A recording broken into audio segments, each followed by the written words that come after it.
Pessoal, boa tarde para todos. Mais uma vez, estamos aqui conectados para falar um pouquinho sobre um dos mercados que nós identificamos como potencial para o desenvolvimento de negócios das empresas do projeto Abimap, né, desenvolvido em parceria com a Apex Brasil, focados em marcas próprias, né, então algumas das empresas dedicadas, né, a marcas próprias e outras empresas dedicadas aí a produtos congelados, né? Então, para que vocês tenham né, conhecimento, até para refrescar a memória de todos, nós tivemos um contato com a Embaixada do Brasil em Lima. Então, a Embaixada fez uma grande contribuição, né? E a Embaixada é uma grande parceira nossa, né? Então, na Expo Alimentária, né, na última edição, nós estivemos presentes, fizemos ação em conjunto, a Renata estava lá representando, né, a Abimap, então teve a oportunidade de participar junto com o Cauê e os demais representantes da Embaixada do Brasil no Peru, com visitas técnicas, o seminário que foi realizado. Então, já temos aí uma excelente parceria e agradecemos, inclusive, a presença do Cauê Fanha, que é o chefe do SECOM, em Lima, está residente lá, está fisicamente lá, então vai poder contar aqui no início da nossa conferência hoje como é que está a situação atual, aí, passados os primeiros meses, né, mais duros da pandemia, né? E esse é um tema, né, que apesar de a gente não querer falar muito, vamos falar de coisa boa, mas, de qualquer forma, é um pano de fundo para o atual cenário econômico, político, eventualmente, nos países, que pode impactar direta ou indiretamente nos negócios brasileiros no mercado peruano. Então, Cauê, por favor, fique à vontade. Eu sei que você tem aí uma limitação de horário, então agradeço aí a sua participação e contribuição. Bom, boa tarde a todos. Obrigado, Rodrigo, pelo convite. Como vocês escutaram, né, a gente tem uma parceria muito importante com a Abimap, é um mercado relevante para as exportações brasileiras e aqui no setor de promoção comercial da Embaixada, o nosso objetivo é facilitar as exportações brasileiras, né? Isso tem várias formas da gente fazer. Uma é aproximando os exportadores brasileiros dos importadores e distribuidores peruanos, uma outra forma é preparando relatórios de inteligência comercial, e uma terceira forma, macro, é tentando aproximar os padrões de regulamentos do Brasil e Peru, que isso facilita também para os nossos exportadores, né? Ter um rótulo padronizado, saber quais são os requisitos para exportar alimentos, né? Que pode variar de acordo com os países, tentar aproximar dos requisitos que são feitos no Brasil. Então, esse é um pouco o nosso trabalho aqui, a gente está à disposição de vocês, enfim, se quiserem o apoio nosso em outros produtos também, não só produtos congelados, a gente está aqui completamente à disposição. Agora, para falar um pouco da situação aqui no Peru, não tem como a gente escapar do Covid, né? Aqui, como vocês talvez tenham visto na imprensa, um dos países mais atingidos na América Latina, na verdade é um dos piores do mundo, né? E isso apesar de uma quarentena muito rígida, que foi iniciada em março e se estendeu até junho, desculpa. Então, foi uma quarentena bem longa, bem complicada para todo mundo, que acabou gerando um efeito econômico muito forte, porque parou não só aqui em Lima, né, o setor de serviços, que é muito importante, mas também pararam as indústrias e a mineração, que é o setor mais importante da economia peruana. O Peru é o segundo maior exportador de cobre e o maior exportador de zinco do mundo. E isso vai afetar esse ano a economia, inevitavelmente, não só como no Brasil, mas, na verdade, pior do que o Brasil. A estimativa desse ano é uma queda de 14% do PIB, a pior queda na história deles, né, da história econômica peruana, que tem um lado que a gente tenta ser otimista para o próximo ano, que é a solidez macroeconômica do país, né? O Peru é um país que tem uma disciplina fiscal muito rígida, eles têm um endividamento muito baixo, cerca de 29% do PIB, né, que se compara com 70%, que a gente tem em média aqui na América do Sul. E, além disso, eles têm uma boa reserva cambial, ou seja, não vai ter nenhuma crise do câmbio, etc. Então, a perspectiva para o próximo ano já é um pouco melhor, né? A estimativa de crescimento do próximo ano vai variar, alguns estão dizendo até 10%, o mais provável é que seja um pouco menos, né? Mas isso se deve muito à solidez macroeconômica do país. Então, apesar do baque que vai ser esse ano, que é inevitável, né, considerando o que foi feito no primeiro semestre do ano, a perspectiva é uma retomada relativamente rápida já no próximo ano, com a volta mais ou menos do patamar que a gente tinha em janeiro desse ano, no ano seguinte. Tá? Então, é uma recuperação um pouco mais lenta. As características aqui, a gente tem uma perspectiva positiva. E no contexto bilateral, a gente tem uma relação muito boa. O Brasil é o terceiro principal sócio comercial do país, né? A gente exporta 2,2 bilhões por ano, isso em 2019, e importa 1,7 bilhões de dólares. Então, isso é um mercado importante. A nossa pauta é muito saudável, é muito variada, a gente exporta de tudo, caminhão, automóvel, massas congeladas, pão de queijo, milho, arroz. Então, é um mercado muito relevante para nossos exportadores. E também tem uma vantagem aqui, que é um país muito aberto à economia internacional, ou seja, os trâmites administrativos para liberação aduaneira são rápidos, eles têm uma janela única do comércio exterior, onde você faz todo o processo para, por exemplo, importar alimentos, você tem que ter o registro sanitário, etc., além dos requisitos no porto, né? Então, você tem uma janela única para fazer isso tudo, é um processo relativamente rápido, né? Além da proximidade geográfica do Brasil e, por que não, a proximidade cultural, né? Não só no estereótipo do futebol, mas eles têm uma relação, uma imagem muito positiva do nosso país, né? Vê a gente um pouco como o irmão maior da região. Então, tem uma predisposição positiva, digamos, para explorar um pouco essa marca Brasil, né? E antes da gente ter essa reunião de hoje, a gente teve uma reunião com o Rodrigo, o pessoal da Bimap, né, Renato, e a gente expôs um pouco como está esse mercado de congelados, né? O peruano é um povo que gosta muito de produtos frescos, né? Ou seja, vai com frequência ao mercado, ou ao próprio supermercado, mas ele busca comprar esse tipo de produto, né, para fazer no dia, ou, enfim, no dia seguinte. Mas isso, com a pandemia, alterou um pouco, por razões óbvias, né? As pessoas não podiam sair de casa todos os dias. Então, o aumento do consumo de produtos e massas congeladas, a gente observou um crescimento já nesse ano, e tem um movimento mais amplo de expansão da classe média peruana. Eles tiveram um começo do século muito positivo, né, com um crescimento muito acelerado. Nos primeiros 10 anos desse século, o crescimento médio foi de 6,5%, e isso permitiu uma expressiva redução da pobreza e o consequente aumento da classe média. Com isso, tem uma massa de consumidores que passou a consumir esse tipo de produto, porque antes já não tinha renda suficiente para isso, e passou a ter, né? E as pessoas gostam dessa comodidade. Tem alguns desafios, claro, para a gente manter essa expansão sustentável, não só o fator cultural, que eu mencionei antes, mas, por exemplo, no interior, tem ainda muita pobreza, né? Cerca de 30% das casas não tem nenhuma geladeira, né, no interior. Mas em Lima e nas grandes cidades, a situação já é mais positiva. Lima é uma metrópole, são 10 milhões de habitantes, ou seja, concentra um terço quase dos habitantes do país inteiro, né? Tem grandes empresas aqui, várias empresas brasileiras estão instaladas, mas também chinesas, americanas. Como eu disse, é um país muito aberto, né, ao comércio internacional. Então, aqui seria o principal mercado para essas exportações. Além disso, na região sul do país, temos Cusco, né, muito conhecida, que é altamente dependente do turismo, mas também tem a região ali de Ica, de Moquegua, que é onde estão as principais reservas de minérios do país.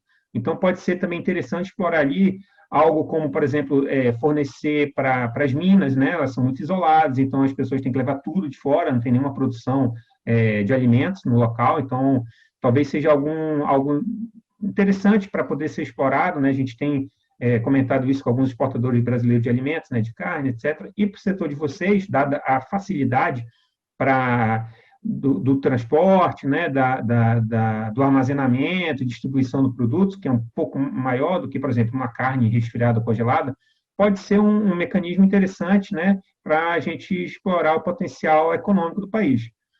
Então, bom, acho que seria isso, Rodrigo. Não sei se eu resumi demais, se eu falei muito rápido, mas acho que esse é um contexto um pouco macro e entrando um pouco mais nas especificidades do setor do que eu teria para dar, né? A gente tem um trabalho muito intenso aqui, tem uma coisa que eu esqueci, Rodrigo, que é importante mencionar. O Brasil tem um acordo de livre comércio com o Peru, né? Então, quer dizer, as nossas exportações não pagam impostos de importação, paga somente o imposto interno, que chama IGV, que seria uma espécie de Imposto Geral de Vendas, né? E então isso é um elemento importante que pouca gente sabe. A gente tem uma zona de livre comércio entre Brasil e Peru. Então, com isso, as nossas exportações ficam muito competitivas com relação a vários outros países, né? O Peru tem uma rede de acordos comerciais, o principal deles é com os Estados Unidos, mas, por exemplo, esse acordo com os Estados Unidos não inclui toda a linha tarifária. Já com o Brasil, abarca 99,8% das linhas tarifárias. Então, é praticamente o livre comércio, né? Eu acho que isso é um elemento importante também a se considerar para dar uma olhada aqui no mercado como um olhar especial para cá e, quem sabe, a gente seguir essa trajetória positiva, né, de expansão das nossas exportações, uma pauta muito rica e diversificada, que eu acho que gera renda e crescimento econômico no nosso país. Não, perfeito, Cauê. Só queria, se você puder, também dar uma contribuição sobre o tema de marcas próprias, né? Qual que é a visão que vocês têm aí, baseado até no nosso primeiro bate-papo, né? Uhum. Então, considerando aí alguns segmentos do nosso setor, né? E pelo menos a perspectiva de expansão também, recém-observada, inclusive na pandemia, né? Aqui tem bastante marca estrangeira, mas marca nacional, tem uma boa diversidade. Os supermercados, alguns, né, os maiores, vão ter aquelas marcas deles, né, que são produtos de menor, de um custo mais reduzido, né? Então, por exemplo, aqui a gente tem 4 grandes redes, mais ou menos, né, que é o Plaza Véia, o ONG, e cada um vai ter a sua marca própria, né? Mas essas marcas próprias deles, menores, convivem com as marcas comuns, digamos, ordinárias, né, das empresas, enfim, que exportam só um setor, né? Isso a gente encontra lado a lado nas gôndolas aqui, não tem uma exclusividade, né, dessa marca dos supermercados, essa marca de um custo menor, né? Então, é uma forma de se diferenciar, né? O peruano ele enxerga o produto importado tem um olhar positivo, porque ele vê como algo de um valor, que tem um valor agregado, né? Tem um gosto melhor, tem um cuidado, um preparo mais específico, assim. Então, não tem aquela, talvez em alguns outros mercados vocês encontrem isso, né? Um favorecimento à produção nacional. Aqui não, aqui se você vai no supermercado é comum a gente achar a seção de produtos importados, né? Mas as marcas estrangeiras convivem com muita facilidade com as marcas peruanas, tá? E aqui, claro, você pode registrar sua marca no Instituto Peruano de Propriedade Intelectual, é um processo relativamente rápido, cerca de 8 meses, você já está com a marca registrada e tem a exclusividade. Então, isso é importante também a gente recordar, porque às vezes vão falar com a gente na embaixada, tem alguém copiando aqui meu produto, e sem o registro é mais difícil, né? Então, como é um processo relativamente rápido, se houver esse interesse maior, né, em ter uma posição mais consolidada ao longo do tempo, pode ser algo interessante para ser explorado. Tá ótimo, eu agradeço demais, né, os seus inputs. Gostaria de abrir para alguma empresa, né, considerando aí o tempinho que o Cauê está com a gente, se alguém quiser fazer algum tipo de pergunta, principalmente considerando o ambiente atual, mais recente. Se não, nós seguiremos aqui com as apresentações. Né? Se alguém gostaria de fazer alguma pergunta, até mesmo o pessoal da Global ou da Prisma, que farão uma apresentação na sequência, fiquem à vontade. Eu teria uma pergunta assim, pro Cauê. Cauê, qual é o nome em si do Tratado de Livre Comércio entre Brasil e Peru? Só para a gente anotar.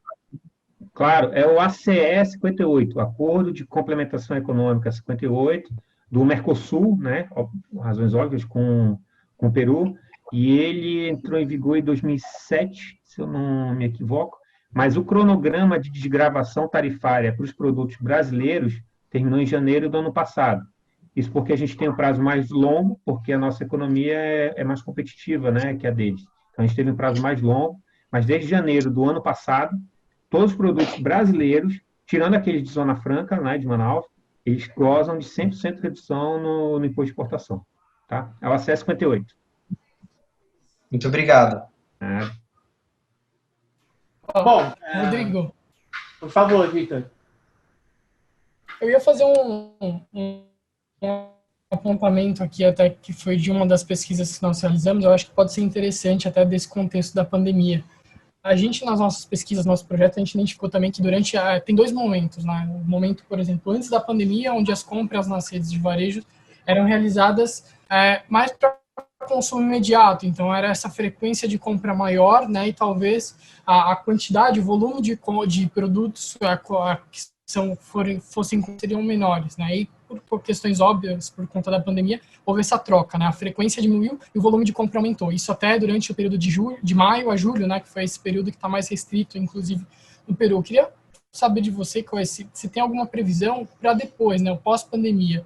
Porque a gente viu nas nossas pesquisas que tinha realmente essa tendência de recorrência de compra de um volume menor, só que por essa questão da pandemia, das famílias querendo não se acostumarem a fazerem, inclusive a compra de produtos congelados para ter mais shelf life, mais durabilidade, se você enxerga no Peru uma mudança, uma tendência de uma troca realmente para seguir essa linha, ou se ela vai voltar, por exemplo, a esse consumo com menos frequência, né, com mais frequência e menos volume. Bom, excelente pergunta, Vitor. Isso acho que vai depender muito de como o coronavírus se comporta aqui no país, tá? Porque isso que eu mencionei é algo, dá para dizer que é até tradicional aqui, né? O peruano gosta de produto fresco, isso assim, dá para dizer, ele gosta. Mas como você observou, o coronavírus mudou o hábito das pessoas, né? E aqui a situação, tudo bem, já está um pouco melhor agora, mas continua muito grave. E as pessoas estão com muito medo na rua, né? Você vai no supermercado e está com movimento menor, né? As lojas, vários centros comerciais reabriram, mas o movimento é baixíssimo, né? Então, acho que as pessoas estão muito preocupadas ainda. Portanto, pelo menos nos próximos 6 meses, ou talvez até um ano, até a gente ter uma vacina e chegar aqui, etc., e todo mundo está um pouco mais tranquilo, eu acho que isso vai se manter, né? É difícil dizer no longo prazo, por causa dessa tradição, né? E também tem um outro fator, que aqui a economia tem muita informalidade, cerca de 70% dos trabalhadores são informais. Então, esse é um trabalhador que ganha o dia a dia, assim, literalmente, né? Ele depende desse valor que ele vai receber num dia, seja como vendedor, né, de pequenas coisas, tem uma bodega que eles chamam aqui, uma lojinha menor, onde eles vendem algumas coisas. Então, eles dependem muito desse dia a dia. Então, talvez a gente tenha uma redução no próximo ano, quando a situação normalizar um pouco. Mas, eu acho que como tem essa comodidade, e as pessoas foram forçadas a experimentar isso, né, durante a pandemia, isso é um elemento que provavelmente as pessoas vão levar em consideração, né? E com a continuidade do aumento da renda, pode ser que isso se sustente no médio e longo prazo. Bacana, muito obrigado, Cauê. Então, vamos seguir aqui com as apresentações, né? O Cauê continua com a gente. Cauê, a hora que você realmente precisar nos deixar, fique à vontade, até para, se você puder só mandar ali uma mensagem no nosso chat.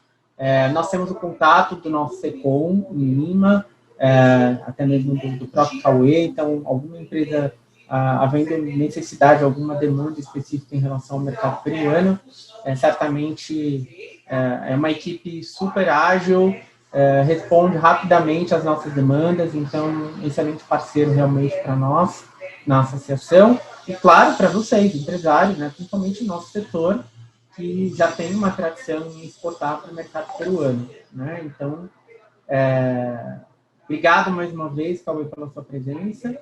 E, bom, vamos continuar aqui nas apresentações. Então, Antônio, coordenando aí a apresentação sobre produtos congelados pela Prisma Júnior, por favor, fiquem à vontade aí para iniciar a apresentação. Muito obrigado, Rodrigo. Primeiro, né, bom dia, boa tarde, boa noite a todos. É quero agradecer a oportunidade que o Rodrigo está dando hoje aqui para a gente fazer essa apresentação para vocês, aqui sobre o Peru, o mercado de congelados no Peru. Quero agradecer também o Cauê por ter vindo hoje assistir a nossa apresentação e ter trazido as grandes contribuições que ele trouxe agora há pouco. Falando um pouco sobre quem somos alunos do curso de Relações Internacionais da PUC São Paulo, somos uma empresa júnior, filiada ao Movimento Empresa Júnior, e temos mais de 10 anos de experiência no mercado, trabalhando com consultoria internacional e ajudando várias empresas de pequenos empresários, microempresários e a médio empresários a internacionalizarem as empresas deles. Bom, falando um pouco sobre o projeto e a metodologia, nós fizemos uma pesquisa do mercado acerca dos produtos congelados e refrigerados na América Latina, e foi realizada em 3 etapas. A primeira e a segunda foram filtros quantitativos que ajudaram a selecionar os países. Eu acho que alguns dos associados que estão aqui se lembram das nossas apresentações.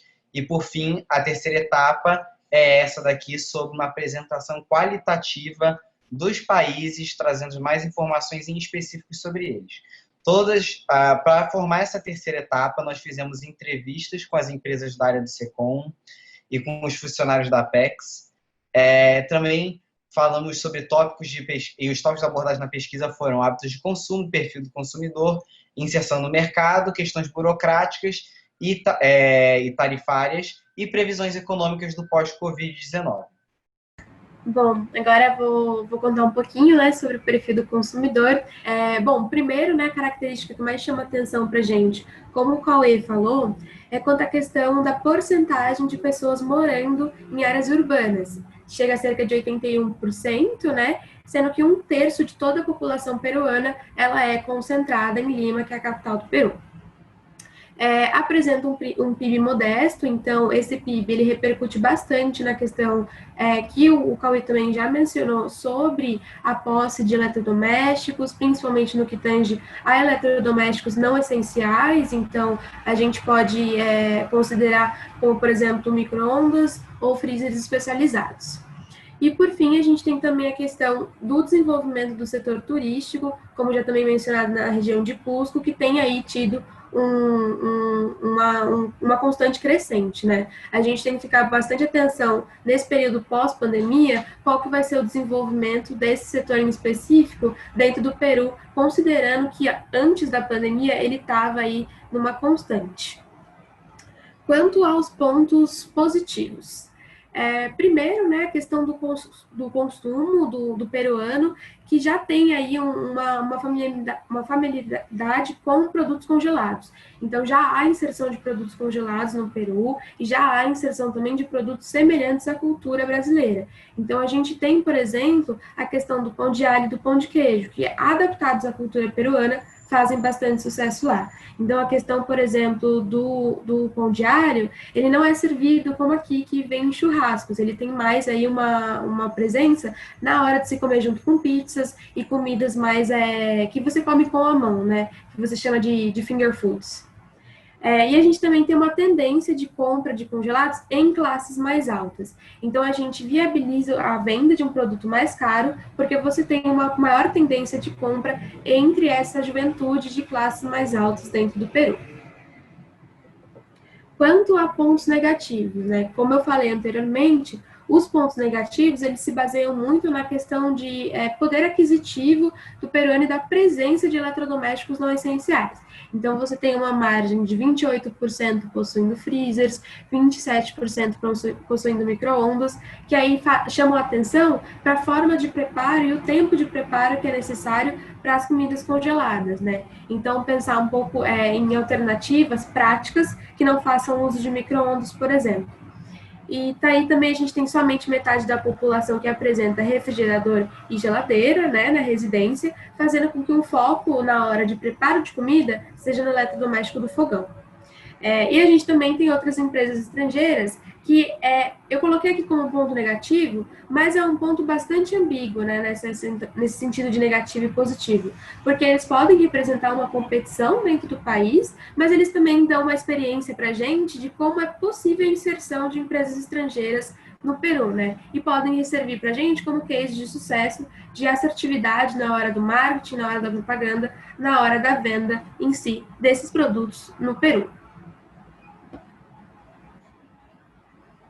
Bom, já vou pedindo perdão pelo texto grande aqui, eu acho que eu me entusiasmei na hora de escrever, mas falando dos pontos principais, um pouco sobre a inserção do mercado peruano, né? Os brasileiros, como foi comentado pelo Cauê, têm uma imagem muito positiva do Brasil dentro do mercado peruano, principalmente também, quero dizer, na questão de produtos, como o empresariado brasileiro também é muito bem visto, né?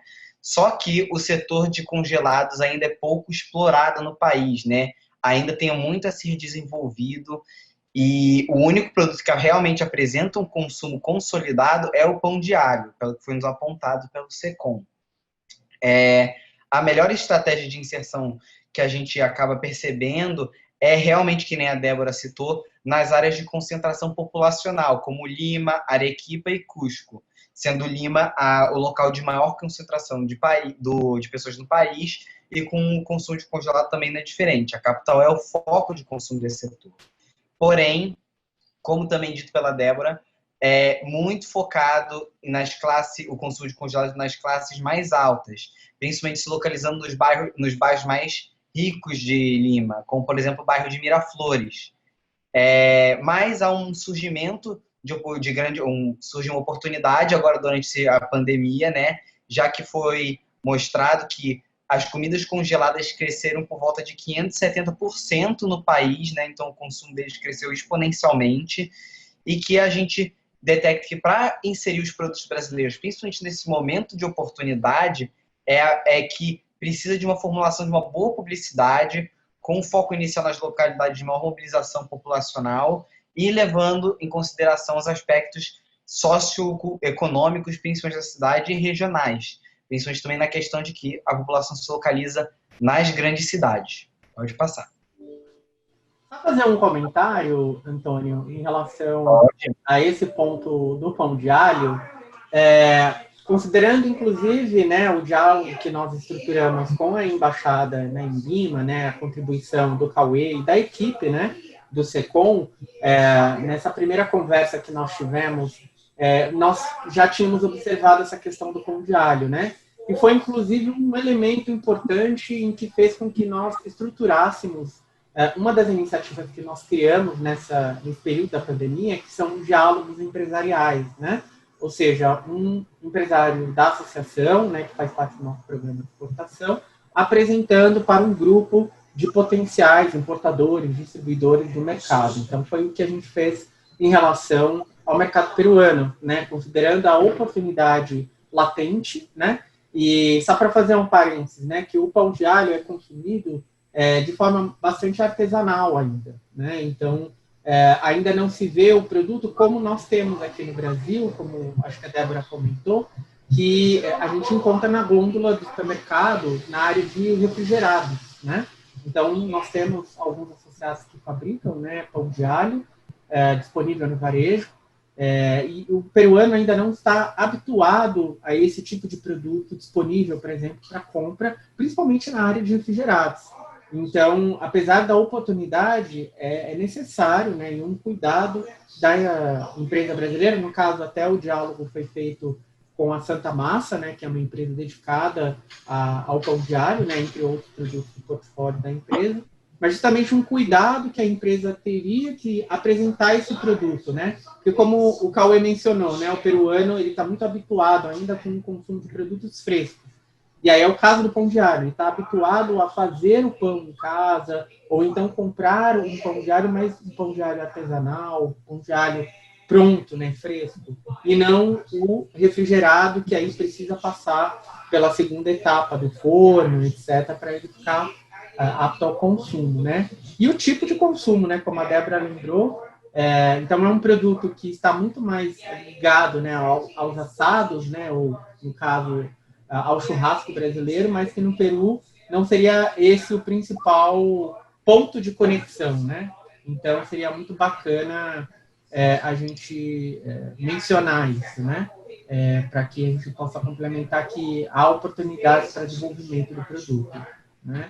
Dentre outros aí, como imagino que vocês devem comentar mais à frente, né? O Reinaldo está perguntando, né, a respeito, né, dos produtos tradicionais, os famosos salgadinhos, né? coxinha, risoles, empadas, né? Eu acho que isso também foi bastante observado quando a gente conversou. E eu não sei se o Cauê ainda está com a gente, Cauê? Estou aqui. Então, acho que eu lembro até de ter feito uma pergunta, esqueci o nome da sua colega que é peruana, no SECOM. Verônica. Isso!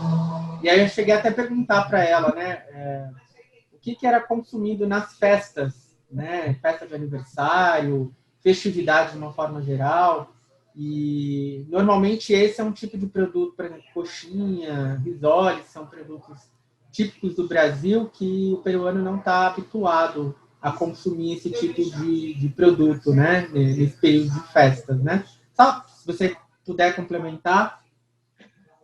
Isso aqui é algo que não tem muito pouco, assim, tem restaurante brasileiro aqui que serve, mas não, de fato, como você mencionou, não é algo estabelecido aqui. Seria necessário um trabalho de marketing, né, de desenvolvimento do mercado, do consumidor, para poder expandir isso. Mas, enfim, como já tem algo, a imagem Brasil aí poder ser explorada, né, tem essa imagem positiva que a gente está vendo na apresentação. Então, poderia ser uma oportunidade, mas o pão de queijo e o pão de alho, mais especificamente, foram discutidos porque já parecem mais promissores, né? A gente tem pão de queijo aqui no país, é exportado do Brasil para cá, pouco, mas é exportado, e o pão de alho é consumido. Então, foi por isso que a gente tratou muito disso nas interações com a Abimar.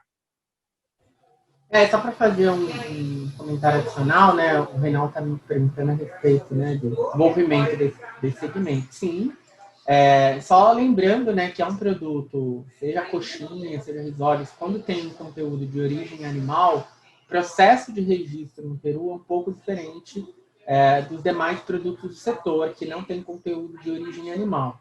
Não existe, eu acho que, uma complexidade em termos de registro, ou até barreira técnica para esse tipo de produto, né? Mas eu faço uma ressalva, né, que acho que foi um dos comentários também da Verônica, né, que no Peru eles não estão muito acostumados à fritura, né?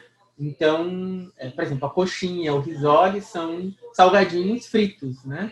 Talvez a empada tenha mais possibilidade de desenvolvimento, né? Então, produtos assados, que é o caso do pão de alho, né? O pão de queijo, por exemplo. Então, só fazendo esse parênteses, né, porque são produtos que estariam diretamente ligados ao hábito de consumo da população, né, e tem que ter esse tipo de cuidado, né. E aí o pão francês, para fechar essa parte aqui, só para a gente poder avançar, é bastante consumido no Peru, não, Cauê, mas talvez não nos formatos que nós estamos acostumados aqui no Brasil, né. Aqui eles sim consomem pão, mas a impressão que eu tenho, assim, eu não li os números, para ser sincero, do mercado de pão, mas é muito maior no Brasil. Eles consomem sim, bastante massa, etc. Mas o pão no Brasil, que é o que a gente come todo dia, mais de uma vez por dia, né? Não é nesse nível. Mas sim, há consumo, há padarias, várias aqui, não só, né, aqui na região Miraflores, São Isidro, mas é algo que você encontra também em outras cidades. E só comentando aqui, estou vendo aqui que tem uma pergunta sobre registro de produtos carnes, né? Aqui são dois órgãos que tem. Tem o Senasa, que é o Serviço Sanitário, que você vai registrar lá para poder exportar produto in natura. Agora, se for produto industrializado, de origem animal, é um órgão chamado DIGESA, que é Direção Geral de Sanidade Alimentícia, se não me engano. É DIGESA, tá? E a gente tem um diálogo muito fluido com ambos os órgãos. Isso, como eu falei, é um processo relativamente rápido. Para carne animal in natura é um pouco mais complexo pelas próprias características, mas para produto industrializado é algo relativamente rápido e que a gente tem uma relação muito boa. Inclusive, se vocês quiserem, a gente tem uma apresentação que eles trataram dos requisitos, como é que funciona, um pouco mais detalhado, para circular entre os membros da BIMAP, se houvesse interesse. Por favor, Cauê, como a gente tem alguns associados que trabalham principalmente nessa área de produtos congelados, até no caso, a Elo é da Vapsa, né? Então, eles têm produtos que são, que têm, né, derivados de animal, né? Então, carne, desfiada, frango desfiado, né, que são, de alguma forma, processados, mas eles têm processo a vácuo, né, então não é congelado, e é um processo tecnológico interessante, né, mas o produto tem um shelf life também bem interessante, mas muitos países a empresa enfrenta barreiras técnicas, né, que é natural, né, principalmente por ser produto de origem animal. Mas, como o Cauê falou, e eu concordo, né, a gente já teve experiência aí trabalhando em conjunto com alguns associados, processo de registro de produtos no Peru, e nunca tivemos problema. A Digesa é um órgão, inclusive, bastante aberto, né? Chegou a participar, inclusive, dos seminários que nós fizemos, em parceria com a Embaixada, então é um órgão que até é fácil de você fazer algum tipo de questionamento, né? E não é todo país que a gente encontra um órgão tão aberto assim, então é importante que seja mencionado, né? Verdade. Antônio, por favor. Muito obrigado, Rodrigo e Cauê,